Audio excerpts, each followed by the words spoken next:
Hi friends, welcome to వని వంటిల్లు. ఈరోజు మనం అప్పటికప్పుడు ఏ పిండి లేకపోయినా మెత్తని దోశలు ఎలా తయారు చేసుకోవాలో చూద్దాం. ఇలా 10 నిమిషాల్లో మెత్తగా రెడీ చేసుకుని ఏ పచ్చడితో అయినా కూడా, అల్లం పచ్చడి, పల్లి పచ్చడి, కొబ్బరి చట్నీ, కారపొడి దేంతో తిన్నా కూడా చాలా బాగుంటాయి. కావాల్సిన పదార్థాలు ఇట్లా 1 కప్పు బొంబాయి రవ్వ తీసుకోండి, 1 కప్పు అటుకుల్ని తీసుకోండి. ఇప్పుడు ఈ బొంబాయి రవ్వని ఒక గిన్నె తీసుకుని ఈ గిన్నెలో వేసి కొంచెం వాటర్ వేసి ఒక 10 నిమిషాలు పక్కన పెట్టుకుందాం. 10 నిమిషాలు పక్కన పెట్టుకుంటే ఇది సాఫ్ట్గా అవుతుంది. ఇట్లా వాటర్ వేసి పక్కన పెట్టుకోండి. ఇప్పుడు మరొక గిన్నె తీసుకుని దానిలో అటుకులు వేసుకుని ఒక్కసారి శుభ్రంగా వాష్ చేసుకుని దీనిలో కూడా వాటర్ వేసి ఒక 10 నిమిషాలు పక్కన పెట్టుకుందాం. వాష్ చేసిన అటుకుల్లో వాటర్ వేసి పక్కన పెట్టుకోండి.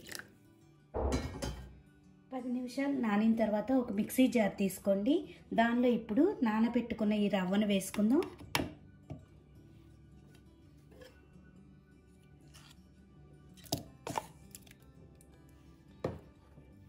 దానిలోనే అటుకుల్ని కూడా వేసుకోవాలి.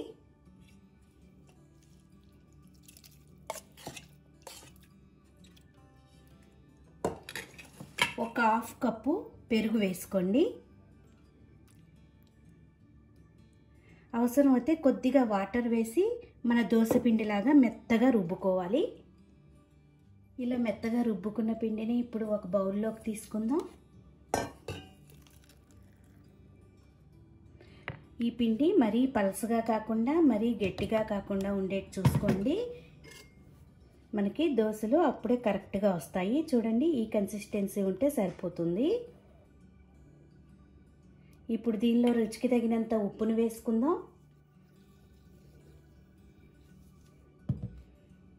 ఉప్పు వేసుకున్నాక దీనిలో 1/2 టీ స్పూన్ వంట సోడా వేసుకోండి.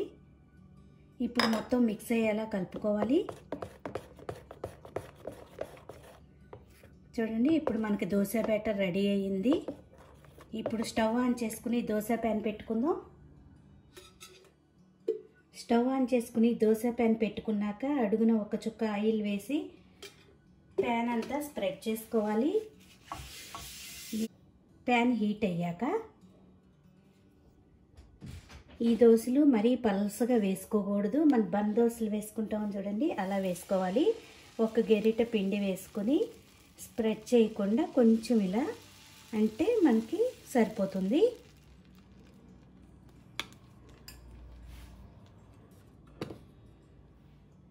దీన్ని ఇప్పుడు కాలనివ్వాలి. ఇలా కొద్దిగా కాలాక చూడండి, పైన బెజ్జాలలాగా మనకు చక్కగా కొద్దిగా కాలింది కదా. ఇప్పుడు దీని మీద పైన చుట్టూతో కొద్దిగా ఆయిల్ వేసుకోండి. ఎక్కువ ఆయిల్ ఏమి అవసరం లేదు. ఇలా కొంచెం ఆయిల్ వేసుకుంటే సరిపోతుంది.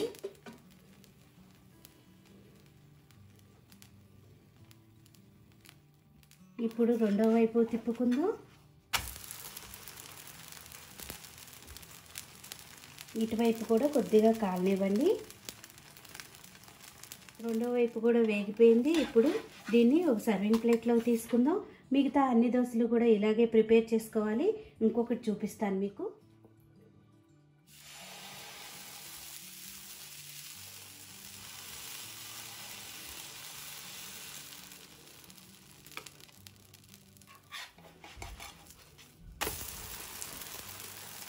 ఇలా అన్ని దోశలు ప్రిపేర్ చేసుకోవాలి.